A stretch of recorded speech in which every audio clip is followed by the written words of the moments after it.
In this video, I'm going to take a look at something called the Snapset tool. The Snapset tool will let you take multiple snapshots and save them into a single multiple page document, like a PDF. Before I go there, let's take a look at the settings. So it's going to use, the snapshots will be taken with whatever setting you have set here for snapshots. I want them to be saved as JPEGs. Under Snapset options, I want the document that it's going to save the snapshots into to be a PDF, so that's good. I also wanted to go ahead and auto-name that, and I wanted to make sure the Enable Flash on Screen was turned off, and it is, so I turned that off. Okay, click Save, and then we're going to click on the Snapset button. Now it's going to give you options here. Do you want to do a Snapset file or a Snapset folder? I'll go over the folder in a minute, but right now I want to focus on the Snapset file. This is where images will be saved into a single multiple page document. And which capture method do you want to use? Manual is the default. I'm going to go ahead and use manual for now. This way we will be able to click a button each time we want to add something to the Snapset. You could also do time-lapse, which is automatically taking a snapshot every couple of seconds or however you set it up. So Snapset file and manual. Now we're going to click Next. This places the little Snapset tool. You can drag that and put it wherever you want. Set it here at the bottom. So now you can use any tool. You can annotate and mark up this document a little bit.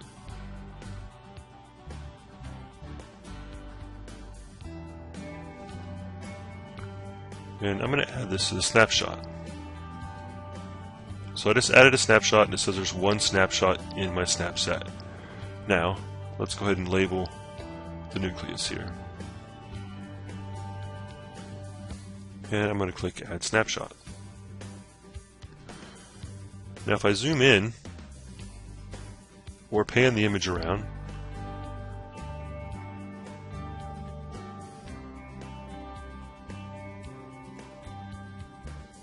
this will also be captured in the Snapset.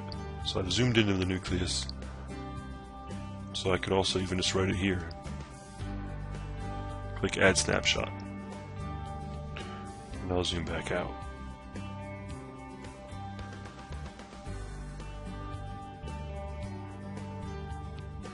Even if you rotate the image like that, click Add Snapshot, you'll see when we look at the Snapset that even rotation is captured.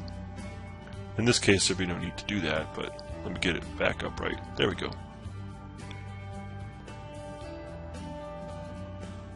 And I'll label this as pointing to endoplasmic reticulum.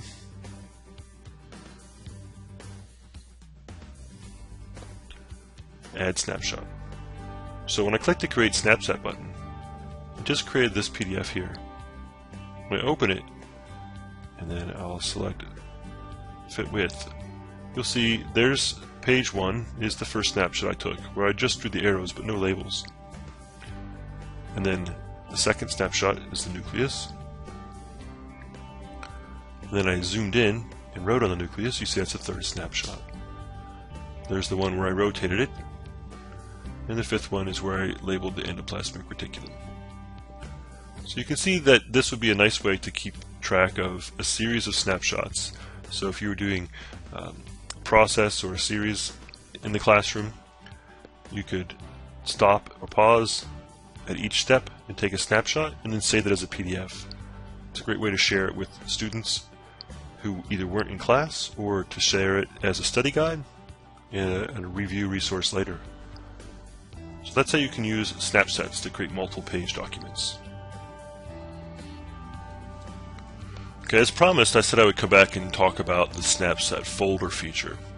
So we've already created a Snapset file over here, the PDF, which is multiple snapshots saved into a single file. Each snapshot's a page in the PDF.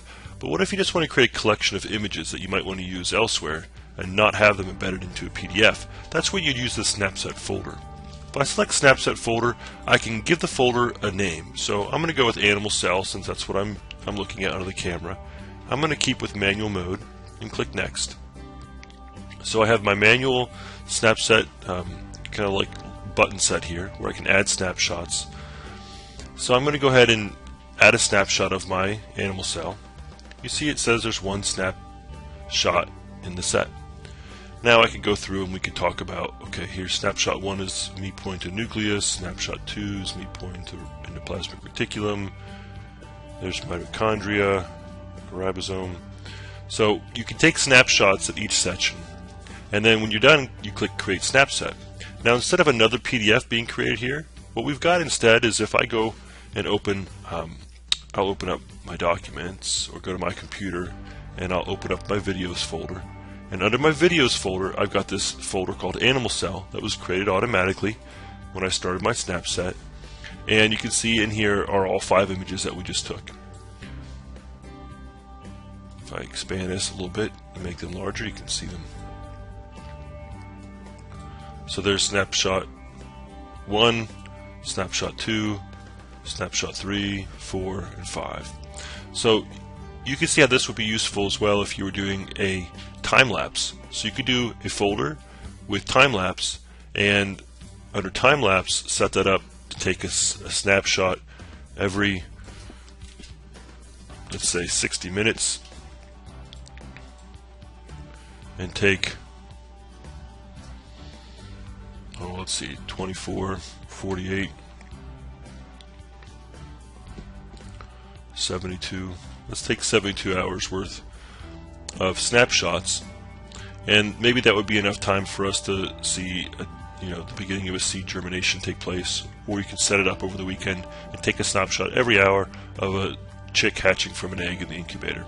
So then when you were finished, it would create this folder like we just saw with a picture for every hour.